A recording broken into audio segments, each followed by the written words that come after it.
നമസ്കാരം. ക്രിക്കറ്റ് ലോകം മുഴുവൻ കാത്തിരിക്കുകയാണ് ഇന്ത്യ പാകിസ്ഥാൻ എൽ ക്ലാസിക്കോ പോരാട്ടത്തിനായി. ഇന്ത്യക്കും പാകിസ്ഥാനും തുല്യമാണ് ഗ്രൂപ്പ് ഘട്ട മത്സരങ്ങളിലെ ഇതുവരെയുള്ള സാഹചര്യം. 4 പോയിന്റ് വീതം നേടിയിട്ടുണ്ടെങ്കിലും റൺ റേറ്റിന്റെ അടിസ്ഥാനത്തിൽ ഇന്ത്യ ഒന്നാമതും പാകിസ്ഥാൻ രണ്ടാമതുമാണ് ഇപ്പോൾ ഉള്ളത്. ഇരു ടീമും ഏറ്റുമുട്ടുന്ന ത്രില്ലറിൽ ആരാണോ ജയിക്കുന്നത് അവർക്ക് സൂപ്പർ 8ലേക്ക് കടക്കാനും സാധിക്കും. സമീപകാല പ്രകടനങ്ങളെല്ലാം പാക് പടയ്ക്കുമേൽ ഇന്ത്യക്ക് വ്യക്തമായ മേൽക്കൈ നൽകുന്നുണ്ട്. കഴിഞ്ഞ ഏഷ്യ കപ്പിലാണ് അവസാനമായി ഇരു ടീമുകളും ഏറ്റുമുട്ടിയത്. അന്ന് ഫൈനലിലടക്കം 3 തവണ പാക് ടീമിനെ ഇന്ത്യ തറപറ്റിച്ചിരുന്നു. T20 ലോകകപ്പിൽ ഇതിനകം ഏറ്റുമുട്ടിയ 8 മത്സരങ്ങളിൽ 7ലും ജയം ഇന്ത്യക്ക്. അതുകൊണ്ട് തന്നെ മത്സരഫലം ഇന്ത്യക്കൊപ്പമാകുമെന്നാണ് പൊതുവിലുള്ള നിരീക്ഷണം.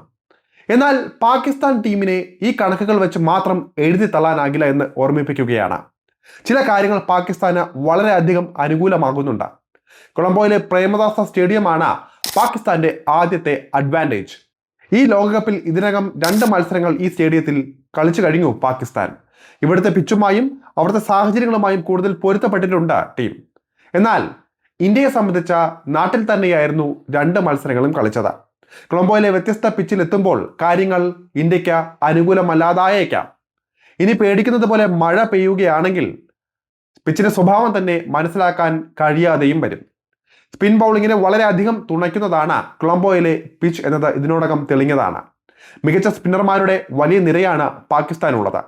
ഇന്ത്യയുടെ ടോപ്പ് ഓർഡർ ബാറ്റർമാർ പേസ് ബോളിങ്ങിനെതിരെ മികച്ച പ്രകടനം കാഴ്ചവെക്കുമ്പോൾ തന്നെ സ്പിന്നിനെതിരെ ശരാശരിയാണ്. ടൂർണമെന്റിൽ ഇതിനകം കളിച്ച 2 മത്സരങ്ങളിലും, അതായത് നമീബിയക്കെതിരെയും USA-ക്കെതിരെയും സ്പിന്നർമാർക്കെതിരെ പോലും ഇന്ത്യ പതറിയിരുന്നു. അബ്രാർ അഹമ്മദ്, ഷദാബ് ഖാൻ, മുഹമ്മദ് നവാസ, സയീം അയൂബ എന്നിവർക്കൊപ്പം വിവാദ താരമായ ഉസ്മാൻ കൂടി ചേരുമ്പോൾ പാകിസ്ഥാൻ സ്പിൻ നിര സമ്പന്നമാകും. താരിഖ് ഉസ്മാനാണ് ഇന്ത്യക്ക് വെല്ലുവിളിയാകാൻ പോകുന്ന രണ്ടാമത്തെ ഘടകം. വിചിത്രമായ ബൗളിംഗ് ആക്ഷനിലൂടെ ഈ ലോകകപ്പിൽ ഏറ്റവും കൂടുതൽ ചർച്ചയായ താരം. ആദ്യമായിട്ടാണ് ഇന്ത്യൻ ബാറ്റർമാർ ഉസ്മാനെ നേരിടാൻ പോകുന്നത്. നേരിടേണ്ട പന്തിനേക്കാൾ ഇന്ത്യൻ ബാറ്റർമാർ കൂടുതൽ ശ്രദ്ധിക്കേണ്ടത് ആശങ്കപ്പെടുത്തുന്ന ഉസ്മാന്റെ ബൗളിംഗ് ആക്ഷനെയാണ്. അതുകൊണ്ട് തന്നെ താരിഖിന്റെ 4 ഓവറുകൾ ഇന്ത്യക്ക് നിർണായകമാകും. ടീം ഇന്ത്യയുടെ വിജയസാധ്യത പാക് സ്പിൻ നിരയെ എങ്ങനെ നേരിടുന്നു എന്നതിനെ ആശ്രയിച്ചായിരിക്കും ഇരിക്കുക. ഇന്ത്യക്ക് വെല്ലുവിളിയാകുന്ന മൂന്നാമത്തെ ഘടകം സ്റ്റേഡിയത്തിന്റെ വലുപ്പമാണ്. പ്രേമദാസ സ്റ്റേഡിയത്തിന്റെ ഫീൽഡ് കൂടുതൽ വലിപ്പമുള്ളതിനാൽ തന്നെ വമ്പൻ ഷോട്ടുകൾ കളിക്കുക ദുഷ്കരമാകും. സ്പിന്നർമാർക്ക് അനുകൂലമാകുന്ന ഘടകം കൂടിയാണ് ഇത്. ഇന്ത്യൻ ബാറ്റർമാരുടെ ഫോമാണ് നിർണായകമാകുന്ന 4ാമത്തെ ഘടകം. ചില മത്സരങ്ങളിൽ ടോപ്പ് ഓർഡർ ബാറ്റർമാർ അത്ഭുതം സൃഷ്ടിച്ചുവെങ്കിലും കൺസിസ്റ്റൻസി ഇല്ല എന്ന് തെളിഞ്ഞതാണ്.